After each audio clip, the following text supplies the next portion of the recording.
I graded a deep squat a 3 because it meets all of the criteria. My knees are aligned over my feet.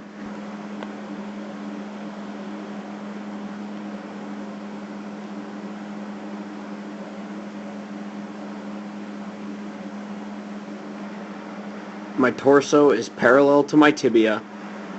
My femur is well below 90 degrees, and the dowel is over my feet. I also graded my left hurdle step a 3 because as I bring my leg, my hip, knee, and ankle all stay in the sagittal plane. There's minimal movement in my spine, and the dowels stay parallel to the hurdle.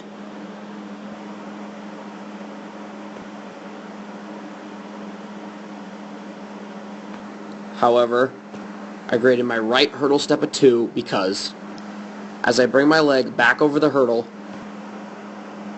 I internally rotate my leg, and the bar does not stay even with the hurdle.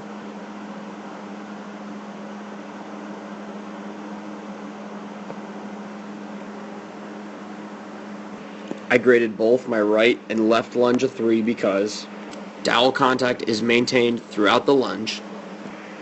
Throughout the lunge, the dowel stays completely vertical.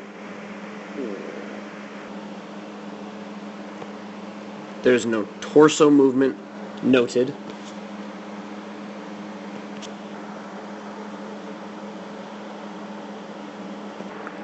Both the dowel and my feet remain in the sagittal plane.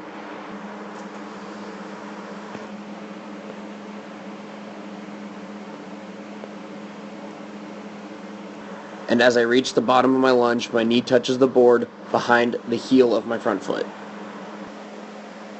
Moving on to shoulder mobility, my hand is 7.5 to 8 inches long. I graded my right shoulder a 3 because my hands are within 7.5 to 8 inches of each other. However, I graded my left shoulder a 2 because it is within 1.5 hand lengths, or 10 inches. I have no pain during the right shoulder clearing test, and I have no pain during the left shoulder clearing test. I graded my left leg a 3 because the vertical line of my malleolus resides between the mid-thigh and ASIS, and my non-moving limb remains stationary.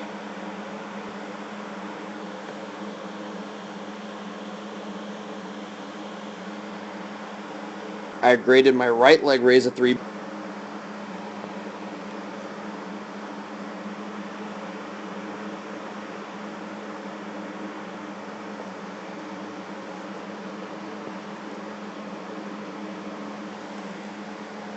The vertical line of my malleolus resides between the mid-thigh and the ASIS, while my non-moving limb remains in a neutral position. I graded my trunk stability push-up a 3 because as I push up, my body moves together.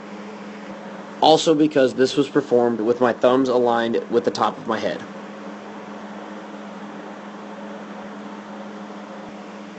There was no pain in the clearing test. I graded the left rotary stability a 3 because I performed the unilateral repetition. I also graded the right rotary stability a 3 because I performed the unilateral repetition. There was no pain during the clearing test.